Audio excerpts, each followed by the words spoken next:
Des réveillons hier soir dans toute la France, au sommet par exemple de la tour Montparnasse et au pavillon Baltard de Nogent-sur-Marne. Reportage Jocelyn Huchet, Pierre Dehorne et Olivier Cresta. 56e étage de la tour Montparnasse, un endroit magique pour passer le réveillon.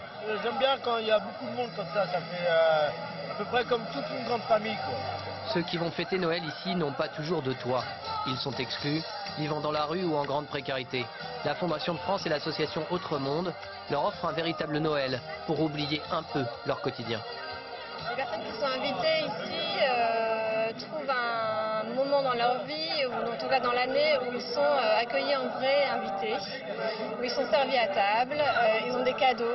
Au même moment, au pavillon Baltard, à Nogent-sur-Marne, ils sont plus de 800 pour réveillonner, invités par le Secours catholique.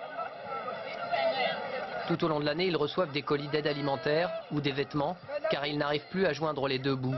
Ce soir, c'est foie gras, saumon, exceptionnellement, un vrai repas de fête. Dans l'année, on a un petit peu de difficultés.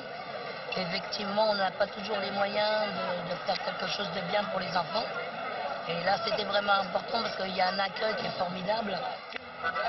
Depuis quelques mois, le nombre de personnes qui réclament l'aide des associations caritatives a explosé.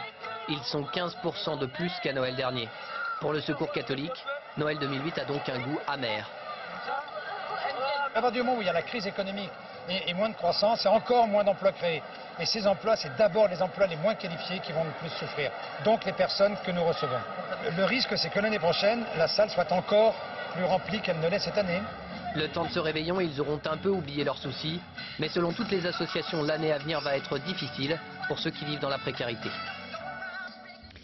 Depuis hier, l'esprit de Noël a parcouru la planète, de Bethléem à Sydney en passant par Johannesburg. On a célébré la nativité dans la tradition bien sûr, mais aussi vous allez le voir de manière plus insolite. Un tour du monde que nous propose Michel Scott. Dans une église de la Nativité pleine à craquer, en présence du chef de l'autorité palestinienne Mahmoud Abbas, ils ont célébré l'avènement du Christ à l'endroit même de sa naissance. Habitants de Bethléem et pèlerins étrangers, côte à côte, ont prié pour un retour.